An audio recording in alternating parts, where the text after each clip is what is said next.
I know there's a lot of stuff in the Turkish Getup, but with limited time, at least I just wanted to introduce the idea to you. And I want you to understand like 5 big mistakes that people do when they're trying to do the Turkish Getup. Okay? And it doesn't matter the variation, the version that they're doing, but there's 5 mistakes people always tend to make. One is that when they pick it up, they tend to just grab the bell from the side and yank it onto their body. So they'll do something like this. They'll reach out and just pull it up, okay? This is a mistake. This is not good for safety, right? 2, they don't have the kettlebell handle 45 degrees in their hand, the way that it should be.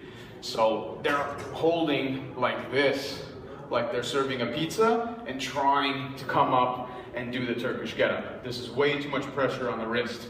You should always have it 45 degrees and your wrist is straight. Okay? Does that make sense? So that's number 2.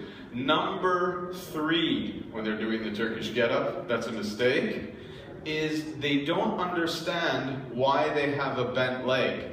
You'll sometimes see people set up like this. If this leg is supposed to be driving and this is supposed to be coming up, what would happen if I set up this way? I get stuck, okay? So you have to have the proper leg bent and the other one extended and everything grounded, nice tension, all right? So that's number 3. Number 4, which is always my favorite, moving the kettlebell from one side to the other. Do you know what the most common way for people to move the kettlebell from one side to the other is?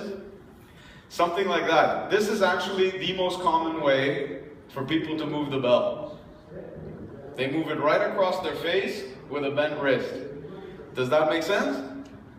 Okay, so if you want to move the bell and you're going to practice, pick it up like this, like almost like a little Russian twist. This is not bad, it's a good way to do it. If you're a little bit smarter, you could just kind of move yourself. And if you were like the David Blaine of kettlebells and you want the kettlebell to appear magically on your other hip, you could just do that, right? And then life would be much easier, okay? So there's lots of ways to do it without, risking injury, okay? The other thing, and the most important thing when you're doing a Turkish Getup is to think about a column. And a column is a very sound structure. It can support a lot of load. But if you're not making columns and you're not properly aligned, you'll never be able to load this heavy, right? So if I'm here and I'm lined up and I think about the arms as a column, I can support a lot of load. If I'm like this, can I support the same amount? No. So you want to think of things as a column, right? It's the same thing in gymnastics, it's the same thing with body weight movements. You always see people doing, everybody wants to learn how to do, that kind of stuff. But if you don't have a column, could I balance?